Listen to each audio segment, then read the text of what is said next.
இப்போ 2 ஃபங்க்ஷன் போகிறாங்க அப்படின்னா அந்த 2 ஃபேமிலி ஃபங்க்ஷனுக்கு ஒரே செட் ட்ரெஸ் தான் வந்து அவங்க போடுவாங்க. எனக்கு வந்து அது பிடிக்காது சார். ஸோ எங்கே போனாலும் நமக்கு இருக்குதோ இல்லையோ, ஆனால் இருக்கிறத வச்சு கிராண்டாக நம்ம காமிச்சிக்கணும் அப்படிங்கிறது என்னோட ஆசை. இன்னொரு அவங்களுக்குன்னு ஒரு ஐடென்டிட்டி இருக்கணும். இவங்க லிபினா, ஸோ லிபின் இந்த இடத்துக்கு வராங்கன்னா இவங்களோட ஜாப் இதுதான், இந்த வேலை தான் பார்க்குறாங்க. ஸோ அவங்களோட பேர் வந்து வெளியே தெரிய ஆரம்பிக்கணும் சார். பட் அதுக்கப்புறம் வந்து பார்த்தீங்கன்னா ஒவ்வொரு விஷயத்துலேயும் வந்து அவங்க அடுத்த ஸ்டெப்பு ஒரு இதை இனிஷியேட் பண்ணணும் அப்படின்னா அவங்களுக்கு ஒரு ஃபியர், பயம் இருக்கு. ஆமாம். என்னன்னா சார், ஃபஸ்ட்டு வந்து அந்த மேரேஜ் டைமில் கார் வந்து நான் வந்து வேண்டான்னு சொன்னேன். எதனாலனா, நான் வாங்கிட்டு இருந்த சேலரியை தாண்டி அப்போவே நான் வந்து எக்ஸ்ட்ராவாக தான் நான் இஎம்ஐ கட்டிட்டு இருந்தேன் ஒரு சிலதெல்லாம். ரெண்டாவது நான் வந்து பார்த்தீங்கன்னா நான் பைக் மேலே ரொம்ப கிரேஸு. 4 பைக் வச்சுருந்தேன் அப்போவே, பிஃபோர் மேரேஜ். அந்த இஎம்ஐஸ் ஒன்று அப்படி இப்படியே கொஞ்சம் கொஞ்சம் இருக்கும். சரி, மேரேஜ்க்கு அப்புறம் வந்து 2 பேர் நம்ம, ஸோ நம்ம 2 பேரோடதையுமே வந்து பார்த்தாக்கணும். நான் ஒருத்தன் தான் பார்க்கணும் அப்படின்றது தான் நான் இருந்தது.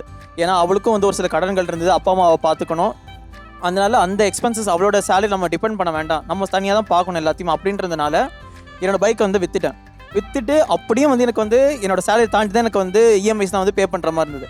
காரையும் வந்து அந்த டைமில் எடுத்திருந்தேன் அப்படின்னா எனக்கு வந்து இஎம்ஐ வந்து பார்த்தீங்கன்னா மாதம் எனக்கு வந்து 30,000 வந்திருக்கும். ஆனால் என்னோட சேலரி அப்போ வந்து பார்த்தீங்கன்னா 23 தான். எனக்கு அந்த 7,000 ரூபா நான் வந்து அரேஞ்சே பண்ண முடியாதுனால